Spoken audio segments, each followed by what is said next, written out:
Hello and welcome to News 9. I'm Nishchita, and first up, Arvind Kejriwal has been slapped again while campaigning in Delhi. Kejriwal was reportedly slapped by a rickshaw puller in Sultanpuri, northwest Delhi. This is the second time he has been slapped in 4 days. On Friday, he had been punched by a man while campaigning at Dakshinpuri. The attacker was beaten by AAP workers before turning him in. Weeks ago, Kejriwal was in Haryana when a man climbed on top his jeep and hit him on the neck. AAP supporters then assaulted the man before handing him over to the police. With each passing rally, looks like Kejriwal needs to be wary of angry voters who were upset with the possible way in which the Aam Aadmi Party government unfolded. How in 49 days the government came crashing down. Is this the repercussion of that debacle that the Aam Aadmi Party made, or are we just looking at angry reactions in the run-up to the elections? Although earlier Kejriwal was quick to point out that these were premeditated attacks on part of BJP and Congress workers, but now looks like these attacks are becoming way too common. My colleague Arun joins us with more details on this. Well, Arun, yet another rally, yet another attack. Tell us more about it. That's right, Nishchita. It appears that figuratively Kejriwal has become the fall guy for politicians, getting hit by one and all. Now, the latest one that we know of was actually a roadshow in Delhi, where it happened in Sultanpuri in northwest Delhi, where actually Kejriwal was campaigning for the AAP candidate Rakhi Birla. And this time, we are given to believe the attacker was an auto rickshaw driver, and he was upset with the AAP for not keeping the promises made. Remember, there were several promises that the AAP had made when it was elected to power in Delhi Assembly election. So that seemed to have raked up this particular auto rickshaw driver, and he's reported to have punched this particular leader, that's the AAP leader Arvind Kejriwal. Now, the attacker has, we are given to believe, was immediately cornered by AAP supporters and has been handed over to the police.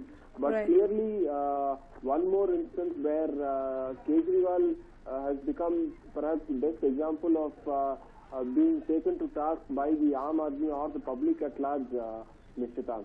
Right, thank you for joining us with all those details there, Arun. Well, there we have it, yet another slap on Kejriwal's face.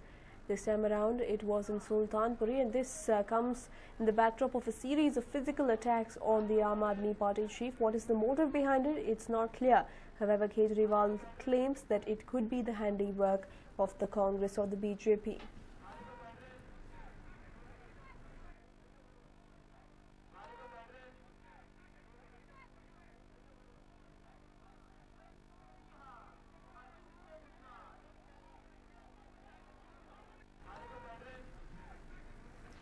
Well, this time around, it was a rickshaw puller who slapped Arvind Kejriwal. It is not clear as to why he actually went ahead and slapped the Aam Aadmi Party chief. What was his grouse against Kejriwal, whether it was the Aam Aadmi Party government that stayed for 49 days, or whether it was something that the party did or Kejriwal did. The reason behind it is not clear, but Arvind Kejriwal getting physically attacked once again. Just on the 4th of April, he was attacked while campaigning in Dakshinpuri, and today, while campaigning in Sultanpuri, he was attacked as well.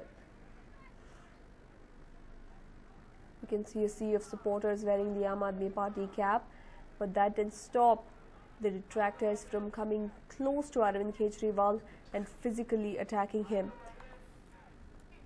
Although there have been numerous attacks in the past, one even coming in from a supposed follower of Anna Hazare, many of these attacks, the motive behind these attacks is not clear. In fact, many of these attackers are taken into custody, but then what happens next? What is the reason that they attacked Arvind Kejriwal in full public view? Why they found the compulsion to slap him or beat him is not clear, but here comes another attack on Arvind Kejriwal. This time around, it is from a rickshaw puller in Sultanpuri.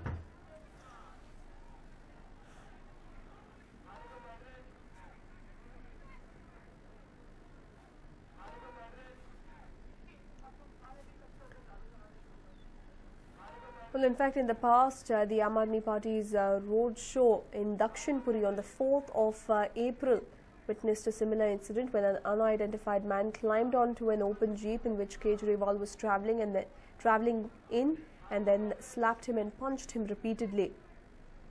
Kejriwal was also shown black flags by groups of people during his road show in Delhi. Well, these are the latest scenes where we can see the Aam Aadmi Party supporters thrashing the guy for beating up Arvind Kejriwal, an aged man who is in the midst of a sea of Arvind Kejriwal supporters, who is being manhandled and beaten up for his attack on Arvind Kejriwal. It is the man with the cap who is under attack. He is the one who slapped Arvind Kejriwal this time around. These are the scenes of absolute chaos being witnessed in Aam Aadmi Party's Sultanpuri rally. This is, in fact, Arvind Kejriwal was beaten up. Well, there we saw the man, rickshaw puller, who immediately slapped Arvind Kejriwal even as he approached him, as if to put a garland around his neck, but instead slapped him hard. He was immediately pulled down by AAP supporters and thrashed, even as Kejriwal desperately asked them to stop.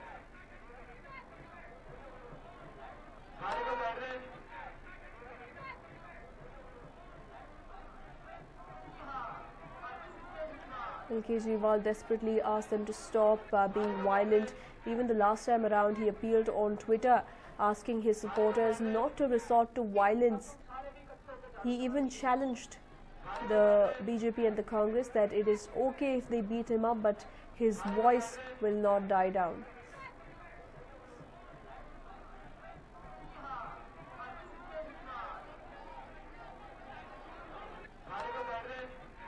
In fact, after a series of such attacks, whether it is being slapped or being inked or being egged as well, Kejriwal has now questioned as to what is the motive behind these attacks. In previous instances, he has gone on to blame the BJP and the Congress, but now he has questioned as to why people are attacking him, what is the motive behind the attack, what people will get by attacking him physically. It is quite interesting to note that all the attacks that we have witnessed in the past, very few motives have come out. Very few motives have been revealed. It was only one man who claimed that he was Anna Hazare's supporter, and that's the reason why he was not happy with Arvind Kejriwal's style of functioning. But after that, there was a series of attacks, and it was just one slap, and they managed to escape, probably get caught by the police officials. But then it's all in silence that things die down, with the motive not being made clear, and that's exactly what Arvind Kejriwal is questioning at the moment, as to what is the motive behind all these attacks, why are people attacking him, and what will they get out of attacking him. This man here, in a very stealthy manner, he came close to the jeep, he had a garland in his hand, he garlanded Kejriwal and then immediately slapped him. Very similar to what was witnessed in Dakshinpuri on the 4th of April, when Arvind Kejriwal was attacked in the rally. Similar scenes were witnessed when the attacker climbed on top of the jeep, got very close to Arvind Kejriwal and then slapped him.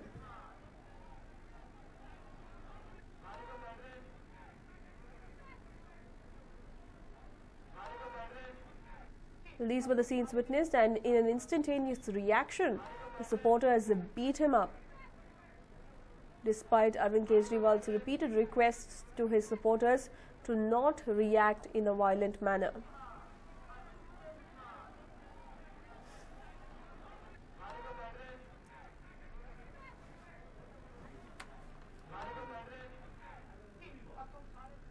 Well, moving on now, Mamata Banerjee is furious at the Election Commission for ordering the transfer of officials in West Bengal ahead of polling in the state for the general elections. 5 superintendents of police, 1 district magistrate and 2 additional district magistrates are among the officials who are to be transferred.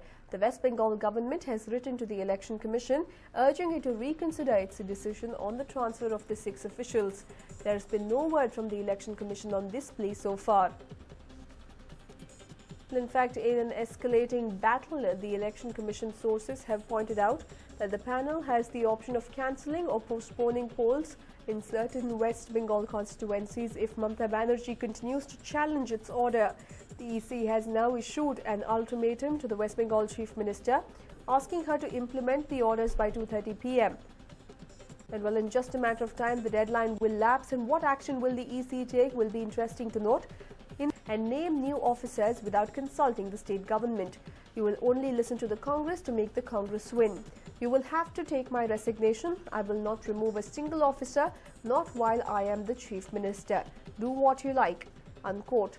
In Delhi, the Election Commission did not respond, but now sources within the Election Commission has gone on to state that it is very much within the EC's purview to cancel elections in, if not in the entire West Bengal, but at least in parts, in certain constituencies, officers of which Mamata Banerjee has refused to transfer.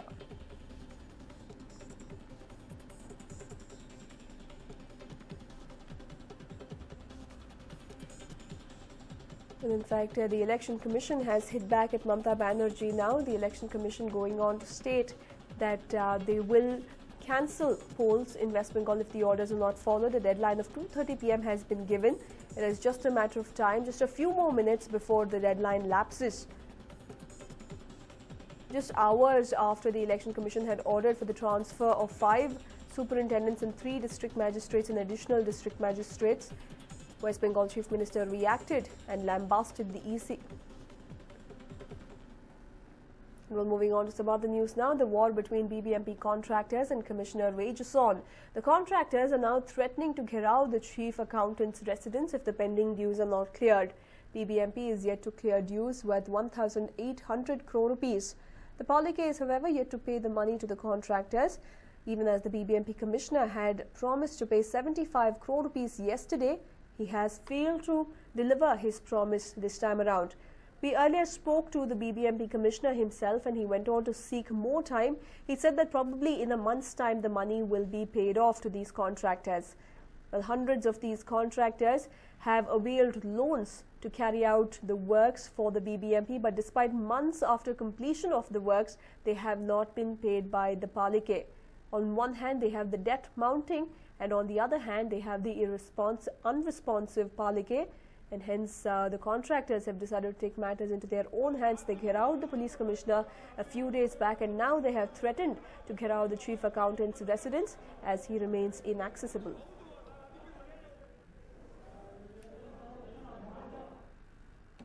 And well, moving on now, in a shocking incident in Bengaluru, a 25-year-old woman committed suicide by setting herself ablaze. The incident took place in Anjanapura. The woman is said to have taken the extreme step, unable to bear the dowry harassment meted out by her in-laws. The deceased has been identified as 25-year-old Savita, the prime accused in the case, and Savita's husband Raju has now been taken into custody by the Tavrikere police, who have registered a complaint in this regard. Well, despite numerous awareness campaigns, numerous laws coming into place, dowry continues to rear its ugly head time and again in the city. And this time the victim is 25-year-old Savita. Savita, unable to bear the torture, decided to give up and took the extreme step of setting herself ablaze. The husband Raju has now been taken into custody.